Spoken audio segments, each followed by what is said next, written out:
he alive? Because you don't hear anything else about him. Is he alive or what? Well, as far as I know, there is no proof to that that he is dead. They say that he is dead. Now, the best proof to me is if they have a body that that they have killed or whatever, they should show it to the people. And there is no better proof than a dead body. But there is no proof that he's dead. That's right. Yes, I'd like to know the circumstances surrounding the alleged death of the emperor. She wants to know the circumstances surrounding, I love your words, surrounding the alleged death of the emperor. She wants to know the circumstances surrounding the alleged death. Well, they just announced it over the radio. They said that he was sick, that he had an operation, and after the operation that he died. But again, they said it's a hearsay, so we don't have any kind of proof of whether he's dead or he's disappeared. When you heard of his alleged sickness, where were you? I was in Europe at the time. I was in Italy. How you heard about it? Over the radio. You're the grandson, and you heard you heard your grandfather was sick. All right. You see, between 74 and 76, I had a problem of communication back to Ethiopia because I was one of the most wanted people in my country. So I didn't know who to trust and who not to trust.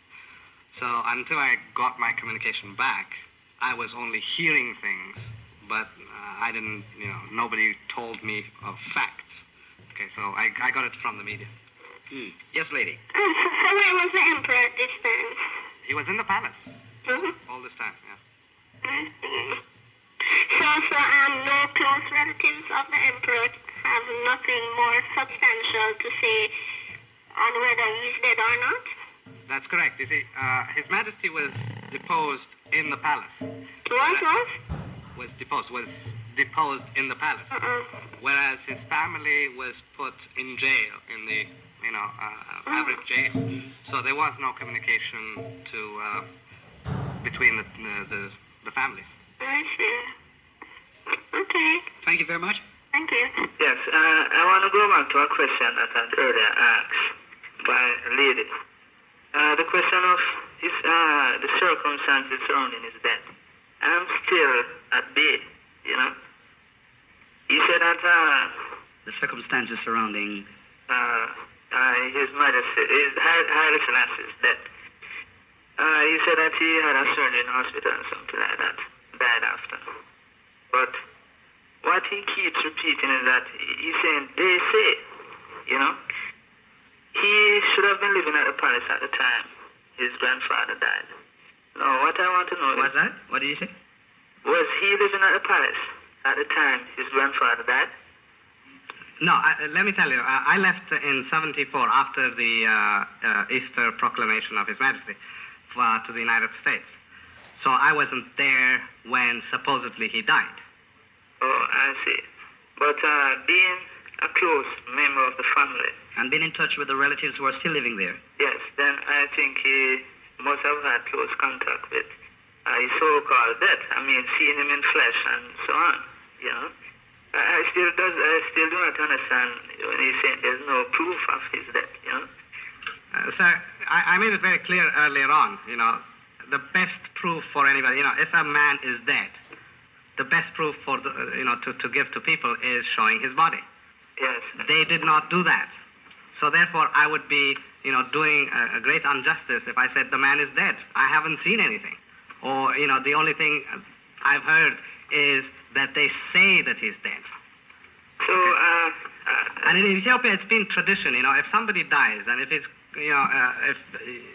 and especially in a political circumstance, you usually show the body on TV or on newspaper or something. Yes. But, I mean, what have they got to lose if they showed the body? But that did not happen. It did not. Don't go away, sir. We must get back to this point. He was not in Ethiopia. Pick it up from there. Yes, but I was saying that being a close member of the family, then he should have had ties with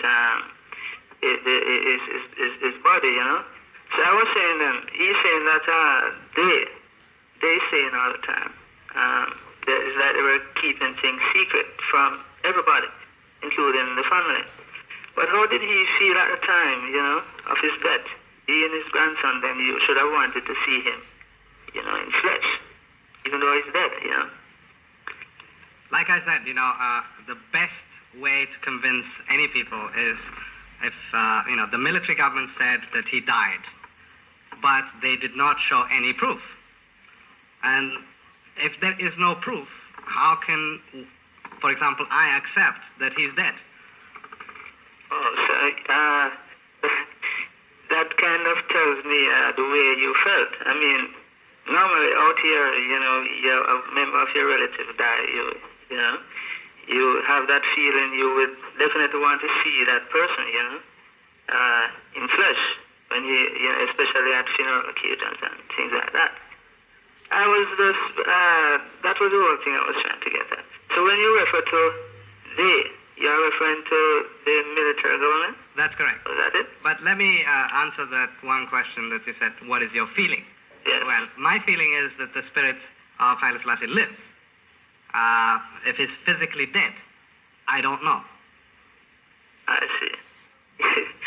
Added to that, you're also saying, based on the link you've had with the relatives who are still there, Right. They can't go to any point in Ethiopia and say, well, he's buried over there, or his body was laid to rest where. You understand the point, sir? Yes, I understand. He's saying that no one knows where he is now. That's all? That's correct. That's correct. On the question, earlier on dead, is His Majesty dead? Like I said, I don't have any proof of his death. But one thing I do know that is that his spirit is so strong that people will carry it for centuries to come.